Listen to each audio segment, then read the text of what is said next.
অনুরাগের ছোঁয়া ধারাবাহিকের আগামী পর্বে আমরা দেখতে পাবো ইরার বাবা সূর্যকে দেখে চিনতে পেরে হতভম্ব হয়ে ইরাকে জানিয়ে দিল সূর্যের জীবনের অতীত। হ্যাঁ বন্ধুরা, আমরা এমনটাই দেখতে পাবো অনুরাগের ছোঁয়া ধারাবাহিকের আগামী পর্বগুলোতে। ভ্যালেন্টাইন্স ডে উপলক্ষে বুধিয়ার বাড়িতে রান্নাবান্না চলতে থাকে, সবাই মিলে খুব মজা করতে থাকে আর ইরাও বেশ খুশি।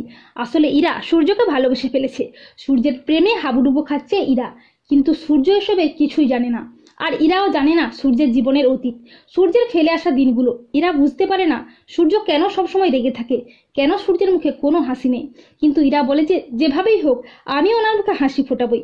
এরপর সবাই যখন আনন্দ করতে ব্যস্ত তখন ইরাকে তার বাবা ফোন করে, আর ইরাও তার বাবাকে জানিয়ে দেয় যে সূর্যকে ভালোবেসে ফেলেছে আর সূর্যই তার জীবনের প্রথম ভালোবাসা।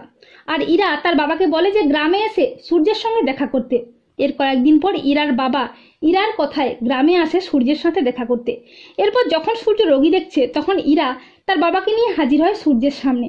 আর ইরার বাবা সূর্যকে দেখে চিনতে পারে, হতভম্ব হয়ে যায়। ইরার বাবা বলে যে আরে ডক্টর সূর্য সেনগুপ্ত, আপনি এখানে? সূর্য বলে আপনি কে? তখন ইরার বাবা বলে যে আরে আপনার মনে নেই ডাক্তারবাবু, আপনি তো আমার চিকিৎসা করে কঠিন অসুখ থেকে সুস্থ করেছিলেন।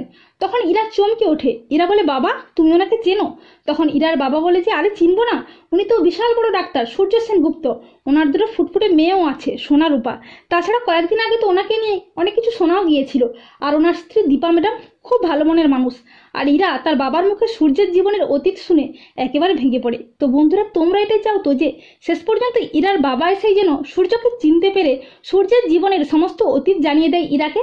কমেন্ট করে জানিয়ে দাও তোমাদের মতামতটি।